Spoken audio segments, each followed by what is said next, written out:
At iZone, what we're trying to achieve with drivers is to address the three core skill areas. First of those being physical fitness. Physical fitness on its own doesn't make you quick. If you're a bad driver, all it'll do is allow you to drive badly for longer. But if you're a good driver with good technique, then you will be able to drive at a higher level for longer. So fitness, especially in karting, is a really important thing.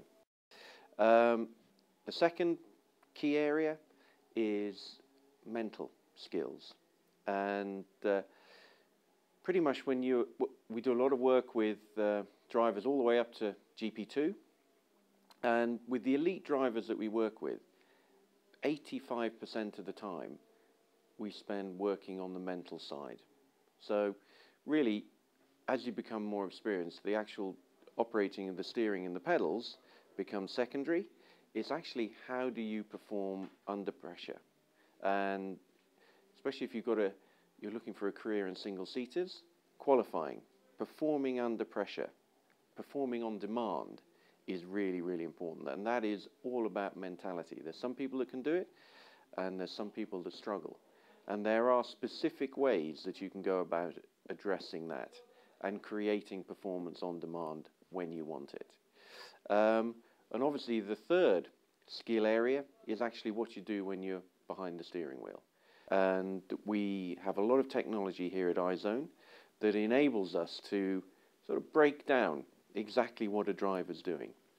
And we try and see we try to look at the subtle side of driving, the subconscious, and how we feed the subconscious, the unconscious, or your autopilot may be another way of explaining it. How we feed that with the correct information on the approach to the corner so that you get the most out of it, the most performance out of that corner.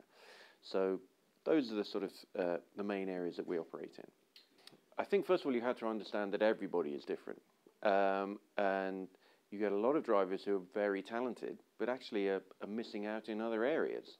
To me, the best talent to have is a ruthless determination to succeed, and a driver with that is going to go much farther than a driver with the ultimate in natural ability but can't be bothered.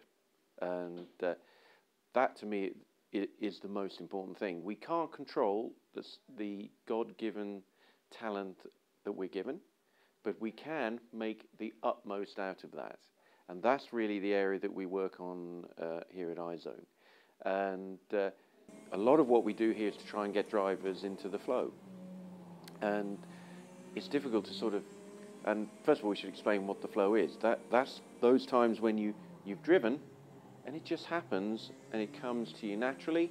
You're not trying so hard, and just for some reason or other the quick times are there. It's pretty difficult to sort of decide, oh, today I'm going to be in the zone or I'm going to be in the flow, because the flow is a subconscious, an unconscious state, whereas deciding to be in the flow is actually you're consciously trying to go about it, so you're going about it the wrong way. What we work on here is trying to attract the zone or the flow by the things that we do primarily outside of the car, how we prepare ourselves, and the sort of structure that we go through in the lead up to a race meeting or a test. And then when we're in the car, to drive to a set structure that engages the subconscious and prompts the subconscious with the right information for each corner, so that we have 100% focus behind the wheel, knowing exactly what we're going to do, having previously, before we got to the circuit, having practiced that over and over again. And if you go through that sort of structured approach, you have a chance of experiencing flow more often than if you just turn up and let's just hope it's going to happen.